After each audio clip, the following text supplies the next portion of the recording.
Vamos lá. Romanos capítulo 3, versículo 21. Mas agora, sem lei, se manifestou a justiça de Deus, testemunhada pela lei e pelos profetas. Justiça de Deus mediante a fé em Jesus Cristo, para todos e sobre todos os que creem, porque não há distinção.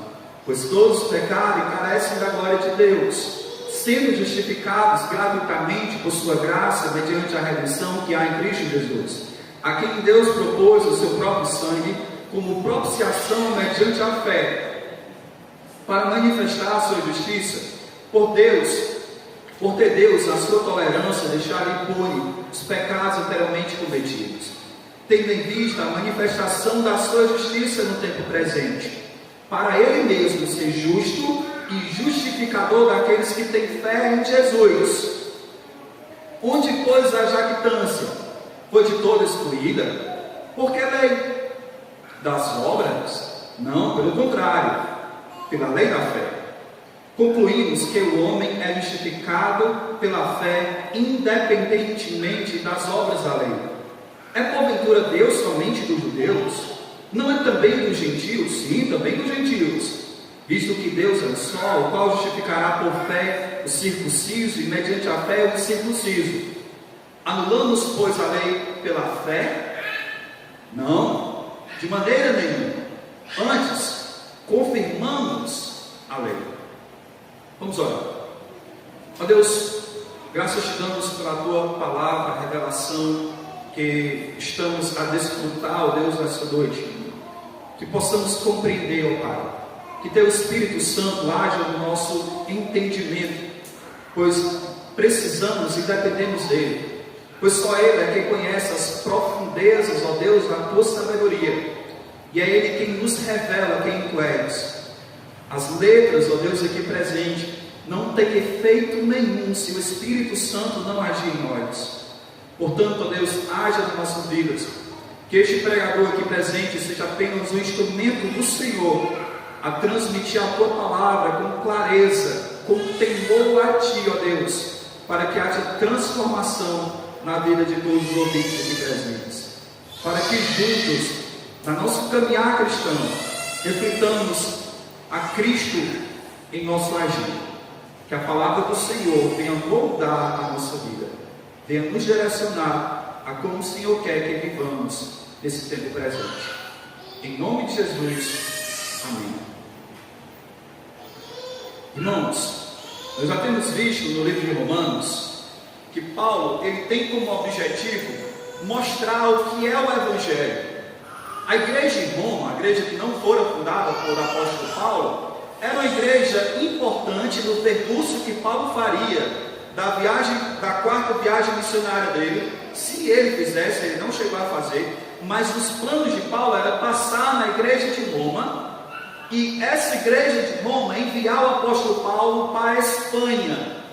E para que aquela igreja pudesse enviar o apóstolo Paulo, aquela igreja precisava conhecer qual era a pregação que Paulo levaria para a Espanha. Aí Paulo então apresenta o Evangelho. O Evangelho é o poder de Deus para a salvação daquele que crê, primeiro do judeu e também do grego. Romanos 1,16 é o versículo temático, é o versículo que vai mostrar tudo que Paulo vai falar em toda a carta aos Romanos. Então Paulo escreve essa carta com o intuito de dizer: eu estou indo pregar o Evangelho na Espanha. Mas Paulo, o que é o Evangelho? Paulo vai dizer que o Evangelho começa com uma má notícia. Nós vimos isso. Paulo usa um recurso didático chamado de diatribe, em que ele cria, ele imagina o interlocutor, o ouvinte, que esse ouvinte vai fazer perguntas. De repente Paulo vê ali, diante da sua plateia, ele imagina um homem que seria um gentio, e ele vai dizer: olha, você, gentio, que nunca ouviu falar da lei de Deus, existe um Deus que se revelou do céu, e esse Deus que se revelou do céu demonstrou os atributos invisíveis de Deus. Em vez de você glorificar Deus, você fez ídolos e seguiu as paixões do seu próprio coração.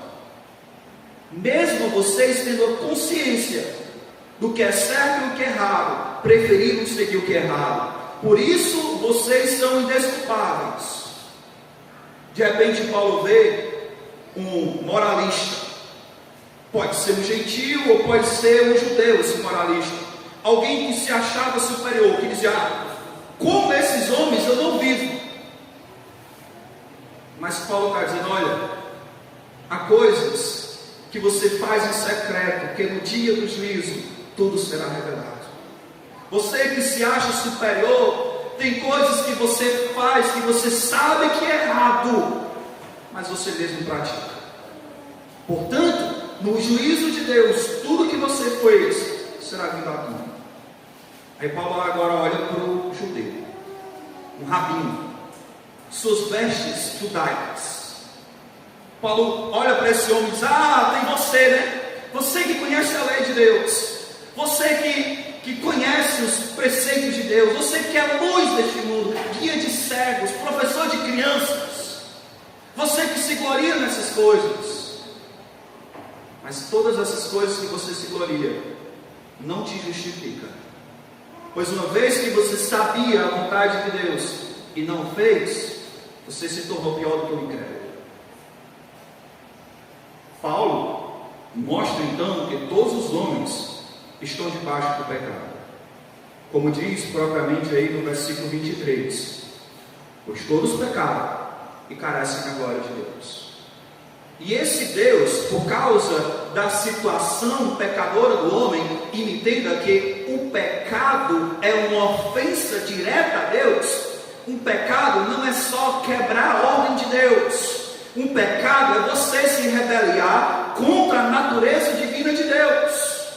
Pecado não é só Deus como um ditador dizer não faça isso, e você contra um ditador não faz.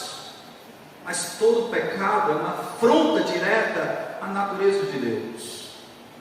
A mentira é pecado porque Deus é a verdade. O adultério é pecado porque Deus é fiel. O homicídio é pecado porque Deus é quem dá a vida. Então todo pecado que o homem comete é uma afronta direta à natureza de Deus, e isso causa ira a Deus.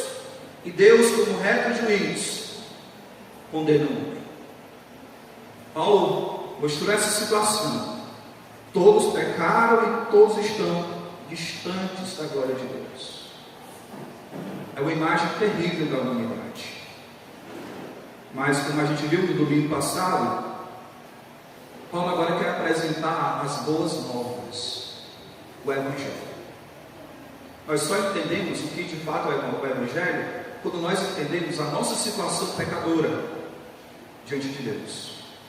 Aí entendemos o que é boas novas.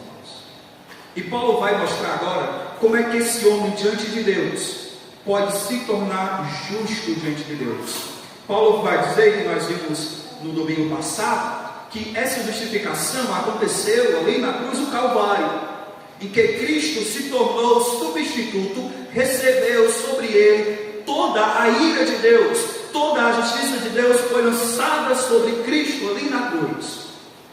Aí então o homem recebe a justiça de Cristo, e o pecador, o homem pecador, recebe a justiça de Cristo, e Cristo recebe a ira de Deus. Então, a justificação é uma declaração, Deus como juiz, declarando o pecador como justificado. Isso aconteceu porque Cristo pagou a pena do culpado. E isso vem mediante a fé. Então, do versículo 27, que nós vamos meditar nessa noite, nós temos aí de novo Paulo usando esse mesmo recurso chamado de diatribe. Paulo, como um rabino, como professor, como mestre, ele pensava nas prováveis perguntas que aconteceriam ali naquela igreja de Roma. Naquela igreja de Roma havia vários judeus. Então Paulo imagina essas perguntas que poderiam surgir ali. As críticas que se levantaria contra a justificação, contra o que Paulo apresentou como a justificação. Portanto, nessa noite, vamos estudar aí uma defesa da justificação sobre as críticas. Paulo vai defender as prováveis críticas que aconteceriam ali naquela igreja, as perguntas que surgiriam ali, ou ele imagina alguém se levantando e perguntando a Paulo sobre essas coisas. Isso é um recurso de linguagem bastante utilizado pelos oradores daquela época. Criar personagens e desses personagens criar perguntas, para que quando o professor pudesse passar o ensino, pudesse pegar as perguntas, provar as perguntas e estar pronto a responder. Como professor que se dedicou àquilo que ele iria ensinar. Então, primeira pergunta aí, primeira crítica, podemos observar aí no versículo 27 a 28. Primeira crítica é: onde está o orgulho? Olha, acompanha comigo. Onde, pois, a jactância? Jactância é uma palavra que significa vanglória e orgulho. Então, essa pessoa está perguntando: Paulo, peraí, Paulo, você está dizendo que o homem é justificado pela fé em Jesus Cristo, mas onde é que está o orgulho disso? Onde é que está o valor humano disso? Como o homem pode se gloriar nessas coisas, Paulo? Qual é o orgulho? O que é que vai dar o brilho do homem nisso? As pessoas, como a gente falou, na maioria das religiões, eles acham que a salvação é uma conquista. Você vai ter que praticar tais e tais coisas, e quando você pratica essa lista de coisas, então o céu é um mérito seu. Nós temos que merecer o céu. Então o céu é o orgulho daquele que conquistou. Então pergunta-se a Paulo: Paulo, qual é a glória disso? Qual é a jactância disso, Paulo? Onde é que o homem pode se orgulhar disso? Aí Paulo diz o seguinte, que nós vamos ver aqui, que ninguém tem nada do que se gloriar, pois a salvação vem somente pela fé. Olha o versículo 27. Paulo vai dizer o seguinte: onde, pois, a jactância foi de toda excluída. Paulo vai dizer que todo orgulho foi excluído. Toda forma do homem querer conquistar a salvação, querer entrar no céu pelos seus próprios méritos, foi excluído. O homem não vai ser salvo por uma conquista. O céu não é um prêmio, não é uma medalha para aqueles que foram mais fiéis do que outros. O céu não é uma conquista pelos nossos próprios esforços. O céu, para habitar no céu, o orgulhoso não estará lá, pois o orgulhoso que havia lá caiu por terra. O céu não é lugar para orgulhoso. Quando o Senhor Jesus nos mostrou especialmente isso, quando contou a parábola do fariseu e publicano, mostrando que todo o orgulho que o judeu tinha, nada servia. Olha aí, versículo, Lucas capítulo 18, versículo 9 a 14. Propôs esta parábola a alguns que confiavam em si mesmos, por se dizerem justos e desprezavam os outros. 2 homens subiram ao templo com o propósito de orar, um fariseu e outro publicano. O publicano era um cobrador de impostos, e ele, por cobrar, ele era um judeu que cobrava impostos dos seus compatriarcas. Ele cobrava impostos do seu próprio povo, da sua própria linhagem. Então, para os judeus, um publicano era um traidor, era alguém que seria mais um combustível para o fogo do inferno. Então, esse homem, um fariseu, um líder religioso, chega junto com um publicano. E olha o que é que o fariseu pensa.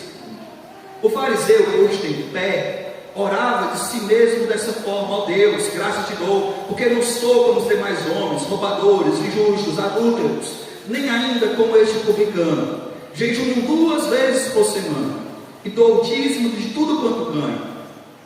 Então esse homem demonstrava confiança nas suas próprias obras.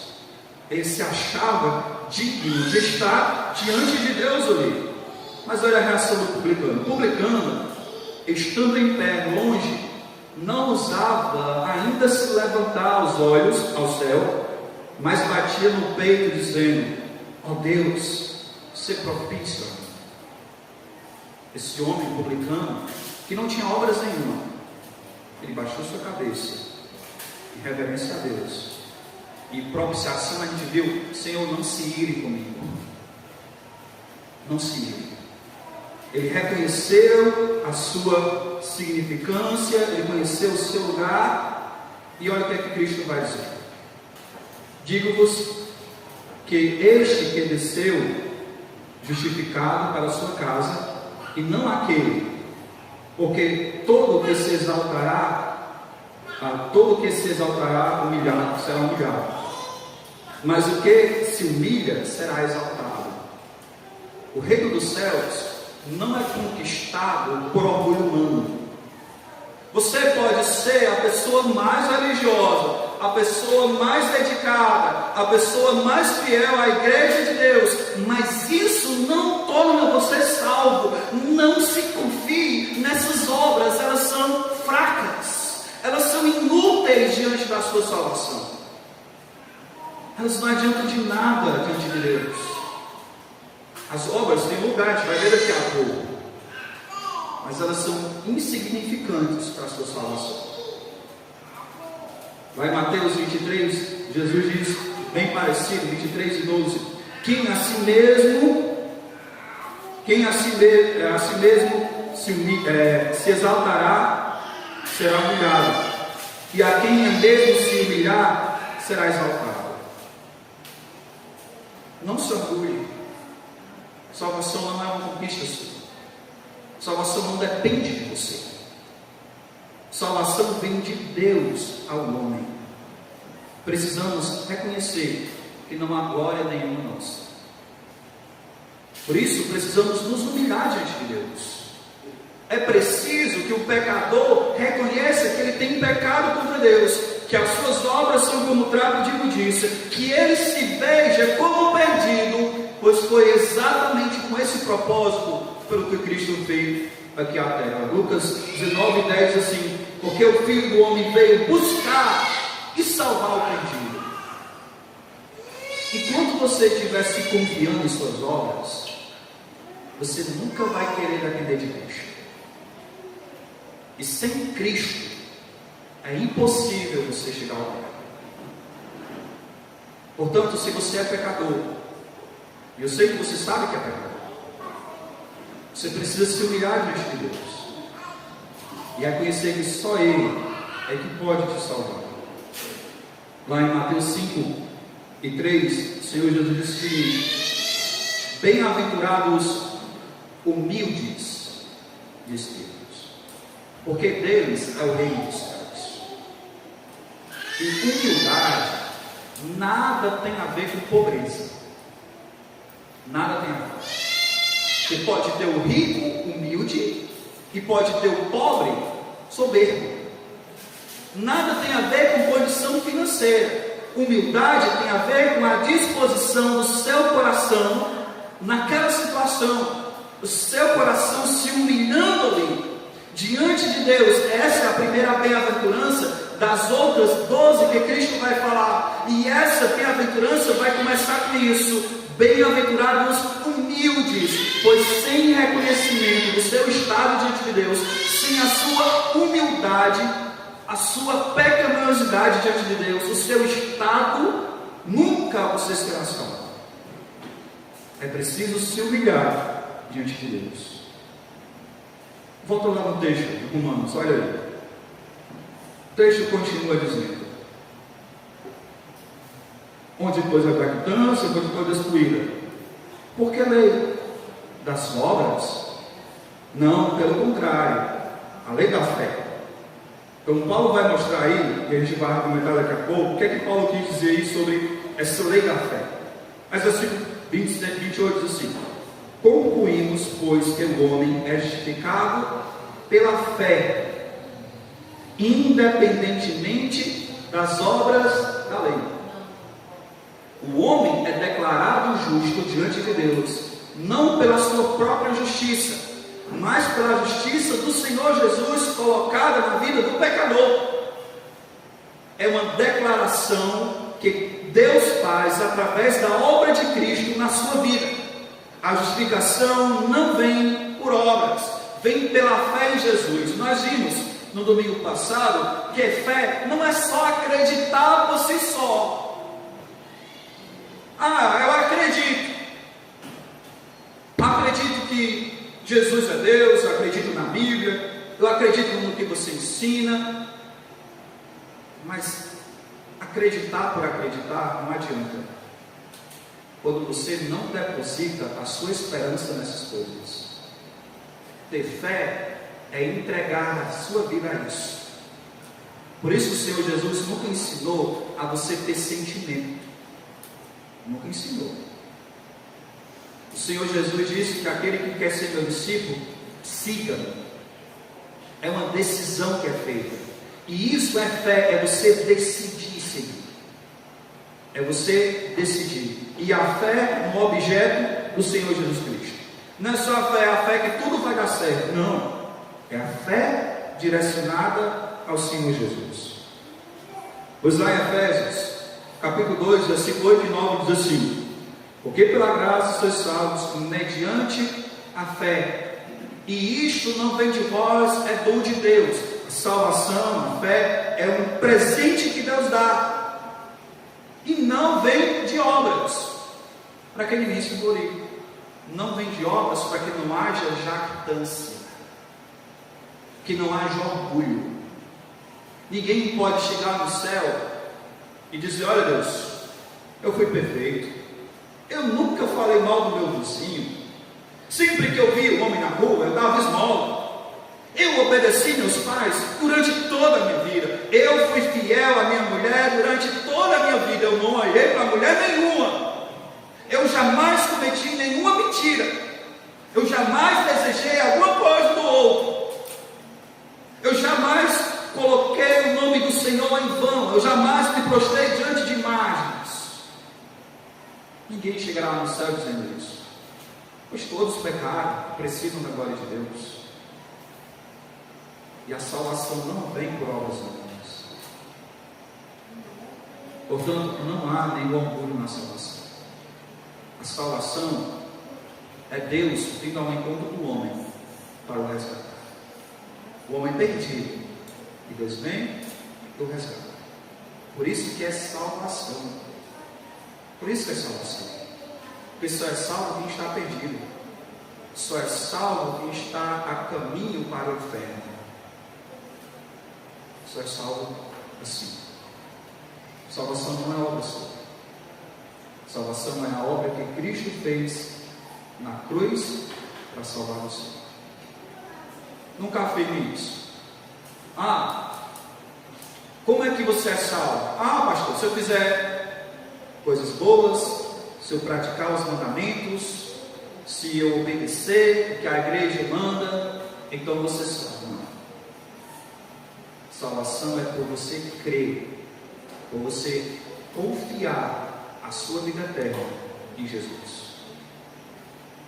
Salvação é só mediante a fé em Jesus. Segunda crítica. Olha aí, acompanhe de novo aí, Romanos. Segunda crítica que se levanta aí é: Deus é apenas Deus dos judeus e não dos gentios? Olha aí, versículo 29. É porventura Deus somente dos judeus? Não é também dos gentios? Aqui a ideia que tem é como se esse homem fosse perguntar: Paulo, mas você está falando desse Deus, mas parece que é um julgamento diferente. Julgamento do judeu, julgamento do gentio. Deus não é Deus do judeu, não é Deus do gentio? Olha a resposta.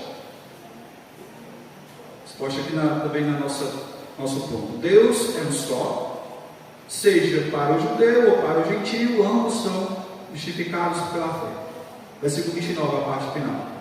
Sim, também dos gentios, visto que Deus é o só, o qual justificará por fé o circunciso, e mediante a fé o incircunciso.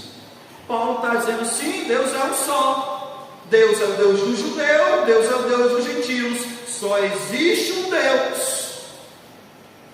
Todos os judeus sabiam disso. Deuteronômio 6:4 diz assim: ouve, pois, ó Israel, o Senhor nosso Deus é o único Senhor. Então, nós cremos em um único Deus. E esse Deus é Deus sobre judeus, gentios e sobre a igreja. Deus é o único, é um só Deus. Continua o texto. Isaías também, melhor, Isaías 45, 5 e 6 diz assim: eu sou o Senhor e não há outro além de mim, não há Deus.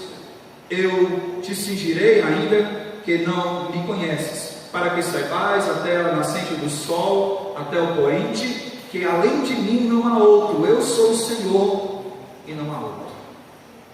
Só existe um Deus.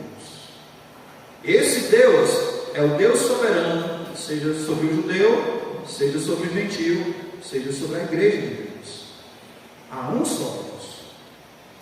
Por isso que ele diz que esse só Deus é quem julgará e trará a sentença de justiça ao judeu e ao gentio. E eu quero dizer com isso que perante Deus não há acepção de pessoas. Deus não vai fazer distinção entre o pobre e o rico, entre o brasileiro, o americano, o judeu. Deus não vai fazer distinção, pois Deus é o Deus de todos os homens, do homem, da mulher, do pobre, do rico, do branco, do negro, de todos. Deus é quem julgará todos os homens, e no julgamento de Deus ele declarará que será justificado e o que será condenado. Todos. E foi exatamente isso também que o Senhor Deus falou a Abraão. Lá em Gênesis 12, do versículo 1 ao 3, Deus faz uma aliança com Abraão, uma aliança eterna. E olha o que é que diz lá em Gênesis 12, 1 a 3. Ora, disse o Senhor a Abraão: sai da tua terra, da tua parentela, da casa de teu pai, e vai para a terra que eu te mostrarei, e te farei grande nação, te abençoarei, te engrandecerei o nome, sê tu a bênção. Abençoarei os que te abençoarem, e amaldiçoarei os que te amaldiçoarem. Em ti serão benditas todas as famílias da terra. De maneira que Deus não era exclusivo para os judeus. Os judeus, como receptores dos oráculos de Deus, receptores das promessas de Deus, eles se achavam como um povo exclusivo. O Yahvé é nosso. O Yahvé é nosso. Deus é apenas nosso. Deus nunca foi só dos judeus. Não existe outro Deus. Ele é único. Ele é o Senhor sobre céus e terras. Ele é o Deus dos judeus e dos gentios. Claro que os judeus seria a raça pelo qual viria a lei, pelo qual viriam os patriarcas, pelo qual veio o Messias, que a gente vai ver mais para frente, por volta ali de Romanos 9, que Paulo vai falar sobre isso. Mas os judeus eram para transmitir a palavra de Deus para todos os povos. Os judeus eram para ser luz para os gentios, para que os gentios pudessem buscar Deus através da vida de um judeu. Mas Deus não é exclusivo de uma pessoa. Eu quero dizer com isso que o mesmo Deus que alcançou você, Ele pode alcançar também aquele que você considera até como inimigo. Deus é o Deus de todos os homens, e salvou você, e pode salvar qualquer pessoa, qualquer um. Deus é o Deus de todos os povos. Terceira crítica. Olha aí comigo, versículo 31. A terceira crítica é: a fé então anula a lei? Paulo, você está dizendo que o homem é justificado somente pela fé. Então, uma vez que esse homem tem fé, não precisa mais da lei? Olha aí, versículo 31. Anulamos, pois, a lei pela fé? Paulo, a lei caducou a lei foi embora, ela não tem mais sentido nenhum. Havia alguns acusadores que quando Paulo pregava o evangelho nessas cidades, esses acusadores, chamados de judaizantes, eles diziam: olha, esse homem aqui, esse que se diz apóstolo, ele vem trazendo outro evangelho, ele vem trazendo coisa diferente, ele vem dizendo que o homem é justificado somente pela fé, e agora isso é pela fé, então eu vou viver pecando. Olha o que esse homem está ensinando. Esse homem está ensinando que eu posso viver uma vida regrada ao pecado, porque uma vez que eu fui salvo, eu não devo ligar mais para a lei de Deus. O que é chamado de antinomianismo, que é viver como se a lei de Deus não fosse mais importante, é colocar a graça de Deus como uma hipergraça. Paulo vai argumentar mais isso em Romanos capítulo 6, mas ele já vai mostrar aqui alguns flashes do que ele vai falar sobre isso. Olha aí, versículo 31. Não, de maneira nenhuma. Não, de maneira nenhuma. No grego, o versículo todo está aí. Não vou ler todo no grego. Eu consigo ler, viu? Mas não vou ler todo ele agora. Mas a palavra principal aqui é essa daqui, ó. Megenoto, que significa não de forma nenhuma. Paulo vai dizer que a lei de Deus, ela não foi anulada. Que o crente, embora seja salvo pela fé, salvo pela graça, há um local da lei na vida do crente. O crente não deve viver a sua vida, uma vez que foi salvo e salvo pela graça, achar que essa graça dá oportunidade a você que viva a prática de pecado de maneira libertina. O crente não pode viver assim, pois essa mesma graça que salva, essa mesma graça que tira o homem da sua condenação, tira também do seu estado, ela muda a natureza. Dentro do homem agora habita o Espírito Santo de Deus. A lei tem seu lugar. A lei não salva ninguém, mas a lei vem com um propósito: primeiro, de mostrar que somos pecadores; segundo, para nos levar a Cristo; e terceiro, uma vez que vamos a Cristo, retornamos à lei. Foi exatamente isso que Lutero disse. Lutero disse o seguinte: a lei nos leva a Cristo para a justificação, e Cristo me manda de volta para a lei, para a gratidão. O crente é salvo pela graça mediante a fé. Amém. E essa mesma fé fará com que ele haja de acordo com a vontade de Deus. Ele não vai praticar as boas obras com o fim de ser salvo. Ele vai praticar as obras para glorificar a Deus, para que a sua vida transmita a obra de Cristo diariamente na sua vida. As obras, a lei de Deus, tem o seu lugar. Vamos lá em 1 João, capítulo 3, versículos 7 a 10. 1 João 3, 7 a 10, assim: filhinhos, não vos deixei enganar por ninguém. Aquele que pratica a justiça é justo, assim como ele é justo. Aquele que pratica o pecado procede do diabo, porque o diabo vive pecando desde o princípio. Para isso se manifestou o Filho de Deus, para destruir as obras do diabo. Todo aquele que é nascido de Deus não vive na prática do pecado, pois o que permanece nele é a divina semente. A divina semente é o Espírito Santo. Ora, esse não pode viver pecando, porque é nascido de Deus. Alguém que foi regenerado não pode continuar na prática libertina do pecado, porque Deus é quem deu a vida àquele homem e colocou dentro dele o Espírito Santo. Continua: nisto são manifestos os filhos de Deus e os filhos do diabo. Todo aquele que pratica a justiça não procede de Deus, nem aquele que não ama a seu irmão. A carta de João é um teste da salvação. João diz assim: olha, você quer saber se você é um salvo? Como é a sua vida? A sua vida é uma vida regrada ao pecado? É uma vida entregue ao pecado?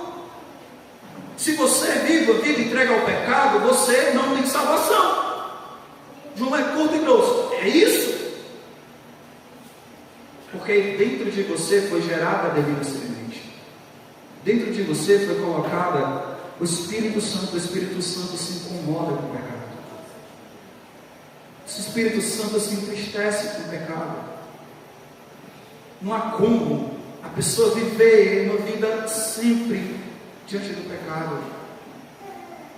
Mesmo que sejamos salvos da condenação da lei, devemos viver ainda em acordo com a lei, não a lei antiga, mas a lei de Cristo. Devemos viver de acordo com a lei de Cristo, com uma demonstração de uma salvação verdadeira. É aí onde estão os frutos. Os frutos dignos de arrependimento. O crente tem que demonstrar frutos. Os frutos demonstram que a árvore é. As nossas obras demonstram quem nós somos. Obras não são, mas revela o coração. Quero concluir trazendo algumas implicações sobre a justificação somente pela fé. A primeira implicação é que a justificação somente pela fé, ela humilha pecadores e exclui a lua. Quando cremos que a justificação é somente pela fé e não a obra humana, ela coloca a gente rebaixado, indigno da salvação. Nós somos humilhados e não somos orgulhosos em achar que o céu é mérito humano. Segundo, ela une crente e exclui discriminação. Deus é o Deus dos judeus, Deus dos gentios. Deus, Ele é o seu Deus e é daquele também que você tem como inimigo. Ele é o Deus também daqueles que você não quer no seu corpinho. Que no Evangelho, na igreja de Deus, não deve haver isso. Ele une pessoas e não discrimina. Terceiro, o Evangelho da justificação, ela confirma a lei e exclui o antinominismo. Então, o Evangelho verdadeiro mostra que o crente tem que viver em santidade. O crente, a lei tem o seu lugar na vida do crente. Então, podemos perceber aí, primeiro, nada de orgulho, nada de discriminação e nada de antinomianismo, nada de anti-lei. Esse é o Evangelho da justificação. Amém? Vamos orar? Deus, obrigado por tão grande salvação, um plano tão especial, um plano tão bem elaborado, que demonstra a tua sabedoria. Sabedoria essa, Deus, que nenhum dos homens desse século, ou desde a criação, pôde, ó Deus, escrever e descrever que tamanho poder, que tamanha sabedoria é essa. Obrigado a Deus pelo Senhor ter revelado a nós essa sabedoria. A homens comuns, a homens pecadores, manchados pelo pecado, seja pelos lábios que pecamos, seja pelas mãos, seja pelos pés da fome, seja por pensamentos, seja por omissões. Nós pecamos contra Ti, ó Deus, somos indignos. Mas graças te damos por tão grande amor, que na nossa insignificância, na nossa rebeldia, no nosso pecado, o Senhor proporcionou a nossa salvação. Cravando Cristo ali na cruz, o Senhor trouxe eterna salvação, ó Deus, aos que creem no Senhor Jesus. Que a nossa fé, ó Deus, não seja só de boca, que seja uma fé vivida. Que possamos, ó Deus, seguir a Tua orientação sobre as nossas vidas. Que possamos excluir, ó Deus, qualquer discriminação dentro da igreja. Que possamos tratar todas as pessoas de igual forma, pois todos foram criados à imagem e semelhança de Deus. Todos merecem a mesma importância. Possamos viver isso nas nossas vidas. Que o Senhor nos ajude a entendermos o Evangelho que nos transformou. Em nome de Jesus. Amém.